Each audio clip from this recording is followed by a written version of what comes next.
केंद्रीय कृषि मंत्री शिवराज सिंह चौहान ने महाराष्ट्र के बीड में हुए एक सम्मेलन के दौरान किसानों को राहत और ठगों को सख्त चेतावनी दी है। उन्होंने घोषणा की है कि सरकार अब नकली खाद, बीज और कीटनाशक बेचने वालों के खिलाफ कड़ा कानून लाने जा रही है।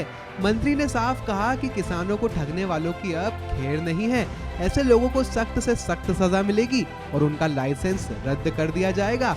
उन्होंने कहा कि ये नया कानून किसानों के साथ हो रही धोखाधड़ी को रोकने और उनकी मेहनत की फसल को सुरक्षित रखने के लिए लाया जा रहा है। कई बार जब कोई रोग लगता है तो कई तरह के पेस्टिसाइड डालता है, दवाइयां डालता है, इसके बाद दवाई डालता तो फर्क ही नहीं पड़ता।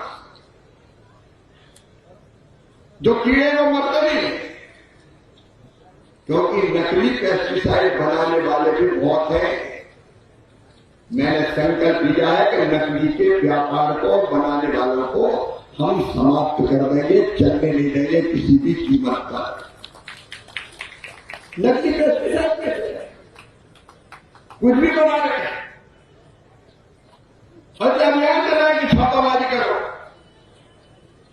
और अगले बजट सत्र में शेतकरी बहनों और भाइयों, एक कड़ा कानून हम बनाने वाले हैं। नकली खाद बनाने वाले, नकली बीज, घटिया बीज बेचने वाले और नकली पेस्टिसाइड मतलब कीटनाशक दवाई बनाने वालों को हम छोड़ेंगे नहीं। कड़ी से कड़ी सजा दी जाएगी ताकि किसानों के साथ धोखा ना हो किसी भी कीमत।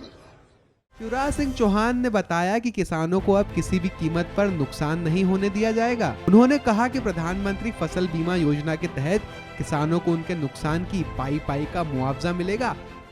फसल बीमा योजना का विभाग मेरे पास है। मैं पूरी ताकत से ध्यान दूंगा कि किसान के नुकसान की पाई पाई उनको मिल जाए। मैं जरूरत पड़ेगी तो आपसे भी बात करूंगा, चर्चा करूंगा। मैंने दिल्ली में बैठक की,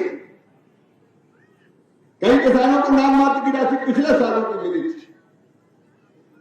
मैंने खुद समीक्षा की। मैं किसानों से, महाराष्ट्र के किसानों को मैंने वर्चुअली जोड़ा और उनसे बातचीत की थी।